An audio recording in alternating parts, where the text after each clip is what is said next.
Hi, welcome back to my channel. My name is Leah Chantel, and today I'm going to talk in depth about meditation. This was a habit I started pursuing when I was 15. I was troubled by pretty ordinary things as a teenager, things having to do with relationships. You know, I would observe friends cheating on each other or doing bad things in relationships, and I felt pretty frustrated with the high school education system. I wasn't learning what I wanted to learn. Pretty typical teenage concerns.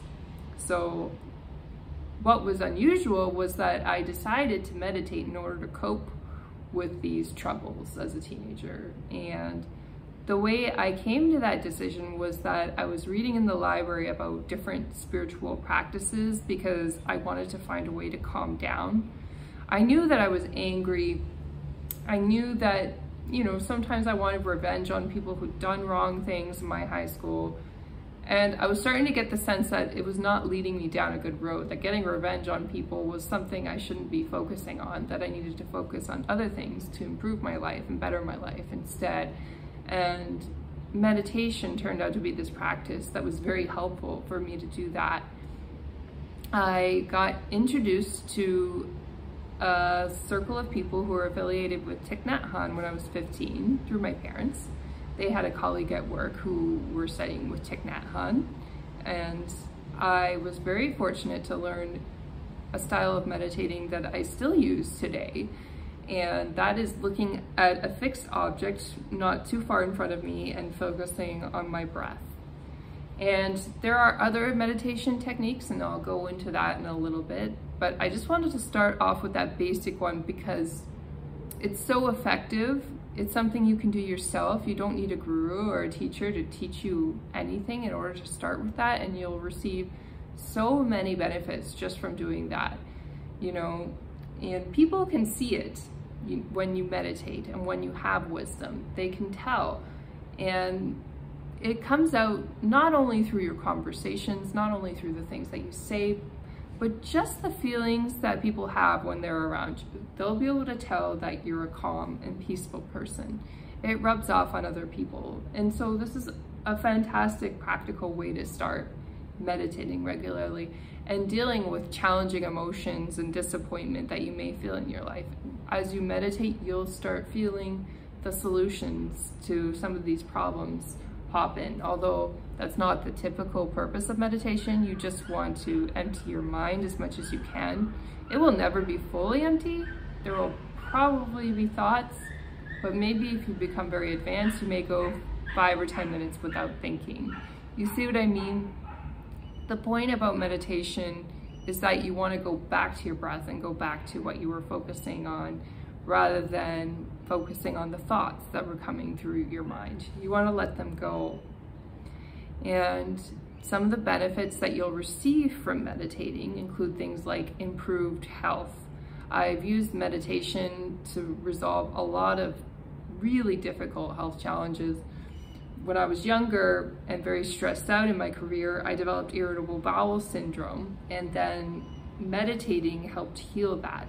It took a while, but it changed the feelings of my body and my feelings of stress to become more calm. And when I developed IBS, I'd sort of fallen out of my meditation practice because I was so busy getting ahead at work. I was applying for promotions, going and speaking at conferences, talking publicly, and in the process of getting really involved in that and getting more ambitious, I let my meditation habit slide.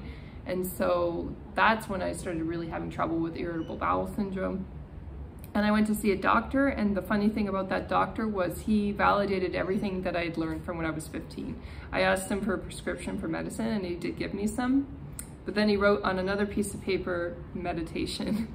And it was just like, oh yes, of course, that's my path. That's what I've been doing forever. So that's what I need to continue doing. So basically, there are more than one style of meditation that's good to be aware of. The silent types develop really wonderful discipline and help you with your creativity. But there are other styles of meditation like visualization, where you listen to a track or somebody speaking and illustrating a scene for you, and those are great too. I would just consider those separate from the silent meditation. So visualization, I'll actually really enjoy doing those before bed, or I'll do them in the middle of the day, sometimes when I'm feeling tired in the early afternoon or around lunchtime. Those sorts of times, like just after lunch or just before bed when I'm feeling a little bit more sleepy, I really like visualization, because if I want to take a nap or I want to go to sleep, usually visualization doesn't disturb my sleep. However, like deep meditation and quiet will actually keep you more awake, which sounds ironic. You think the more stimulating form of meditation with more music and sound would keep you awake, but I found it's actually the opposite. The silence really keeps me awake. And so I like to meditate in the morning when I first wake up to help me stay awake and get my day started, or in the early afternoon. Usually in the early afternoon, I'm transitioning activities. I'm transitioning from working on the computer to going out to do some sort of fitness exercise or activity. And so I really like meditation before that when I'm trying to transition. Or another great time to meditate is right after a yoga class. I love doing yoga and then spending a bit of time in Shavasana, in corpse pose on the floor, and just meditating after that time in silence as well. And I'm going to give you another form of silent meditation, but this one's a little bit trickier to learn because I find you need to look for a specific meditation teacher in order to teach you this.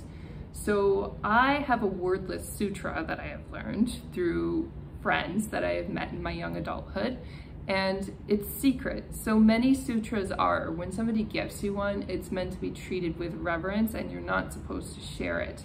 And usually in those moments where sutras are shared, they're coordinated and chosen at very specific times and with the intention for it to reach specific people, to help them in their lives. And so you can't just give somebody a mantra casually, you see what I mean? It's usually planned in advance, but there are some that I've noticed that have popped up in meditations on YouTube, so they're not completely secret.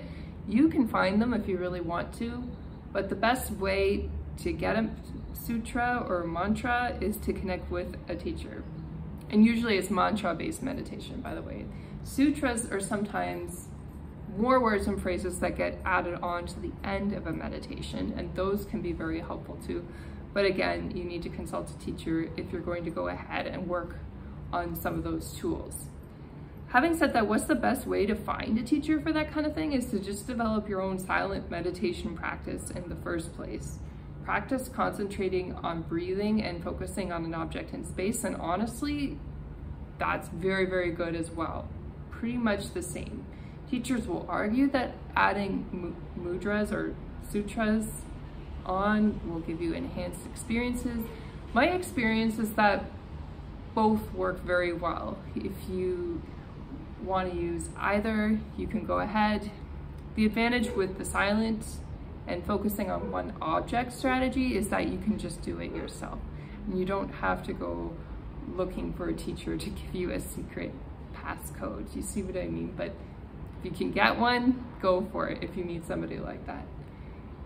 Now, meditation is more than just healing illnesses, healing your mental health. That's a big one too. Mental health is a huge issue that's plaguing societies all over the world, and the World Health Organization considers it one of the greatest healthcare crises that we're facing. Basically, meditation will help you connect to new talents and abilities as well, because it puts you in a state of focus. If you've never written before, you may suddenly become very good at writing, or maybe you weren't really good at fixing things in the past, but your meditation practice gave you the focus and the concentration for you to find the solutions to specific problems. You know, when I was younger, I had no idea how to fix a car. And then when I started meditating and then focusing on the problem after I'd come out of meditation, I started finding solutions in order to fix an old car affordably without having to spend extra money on buying a new car, which is very helpful in my younger years. You never know what talents or what gifts will come out of meditation. It can be anything. Your intuition can get developed. You might become more handy around the house. You might learn an instrument. You might become very artistic. You might write. The gifts are endless. But what's very important and very true is that when you develop a meditation practice, it sharpens you. So it helps you go from feeling a little bit dull and flatlining in your life to being able to just slice through any problem that you may face. Your meditation practice will help you have a clearer mind, and it will help you feel more settled and calm. And if you're really, really struggling with something and you haven't been able to find a solution for it, I really recommend developing a daily meditation practice. Because what will happen is that your mind and your thinking will calm down and settle down. You'll feel less anxiety and fear about the problem, and then the solution to that problem will become very apparent. You'll know the right person to call. You'll know the exact right actions to take, and there won't be a lot of extra fluff. I think part of the reason we really get stuck and we struggle to solve problems is that we're not thinking clearly. We're stuck in an endless loop of assumptions. We're going around like a rotisserie chicken trying to figure out the answer to the problem, and it's, oh, this is horrible, and what will happen if I don't deal with this? It'll be catastrophic, but if I do, I'll be in danger, and on and on and on, and the loop goes round and round and round. Whereas what happens when you meditate is that loop, that fear loop kind of slows down, right? You may not be able to get it to stop right away because our minds are thinking and thinking and thinking all the time, but it will slow, and then when things slow down, you're more likely to come across the solution that's really going to fit for you, that you really feel comfortable with. But you have to go looking for that calm and implementing it into your life first sometimes before the answer to a specific problem will arise, especially if it's a very challenging or complex problem you're trying to solve. And those are some of the compelling reasons I have for you to develop a meditation practice. I also used it when I was healing from paralysis as well. I mean, I couldn't sit in a particular pose or even in a chair for a really long time, but even sitting in my wheelchair or being outside was helpful. People will tell you there are specific ways to sit and there are specific ways to meditate, and those can be helpful, but I think it's really important to be aware that you can really meditate anywhere, anytime. And having an instant meditation practice is very helpful too. So if you're out in a crowd or you're out in traffic with a lot of people and you're in a very stressful situation, do you think it's helpful to go snap and be able to calm down or have access to intuitive wisdom or insight in the moment when you're really stressed and in a big crowd of people? You better believe that's a very helpful skill. And it takes a while of developing your own meditation practice and grounding your own practice first before you're able to do the more instantaneous type, I find. But as you get better at it, you'll get better at spontaneously being able to offer wisdom in stressful situations where other people might snap. Like the person who snaps in traffic because somebody cut in front of them. If you're using instant meditation, you might feel a little annoyed, it's possible, but then you'll remember, oh, this is my true nature. I'm gonna relax and I'm gonna meditate in this moment, and I'm not gonna let whatever just happened bother me. I hope I've entertained you and enticed you enough to pick up a meditation practice just based on what I've told you in this video today. If you have any problems in your life that you just really can't get over, like you had an ex that cheated on you or something and you are upset about it over and over and over again, and you can't move on and meet a new person without having trust issues, things like meditation can really, really help with these problems because they help you to detach and let go from negativity. And that's not an easy task. When we've had a negative life experience, and most of us have had those negative experiences of some sort sooner or later, then it is very tough to let go, and then we miss out on opportunities because we're struggling to be able to trust. And yes, it's good to have boundaries, it's good to get to know people and be cautious, but you don't want to live so far down that spectrum that you've closed down your heart from people or from life. That's too far. And if you don't give people or life a chance at all, then what's the point of living, right? So meditation also helps you to open your heart when you're in new situations with new people. And it opens you to opportunity as well. Usually opportunity comes through new people. And we have to be willing to be in that feeling of being uncomfortable in order to grow and take advantage of new opportunities. So I hope that all made sense. If you have any questions about meditation, definitely feel free to drop me a comment or send me a message on Instagram or TikTok. I'd be really happy to talk to you about this. If you have any other comments you'd like to make on this topic, you can also send me an email at leahchantel@gmail.com if you want to ask me privately about some of my own meditation experiences.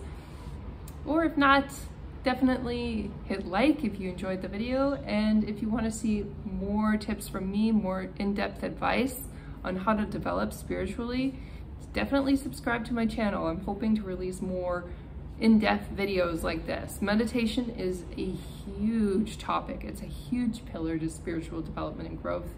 There are other ones though, if you don't want to meditate or it doesn't resonate with you. There are many, many other ways to grow spiritually. But I do highly recommend this method because it's so effective. I hope you're all having a wonderful week and take care. Bye now.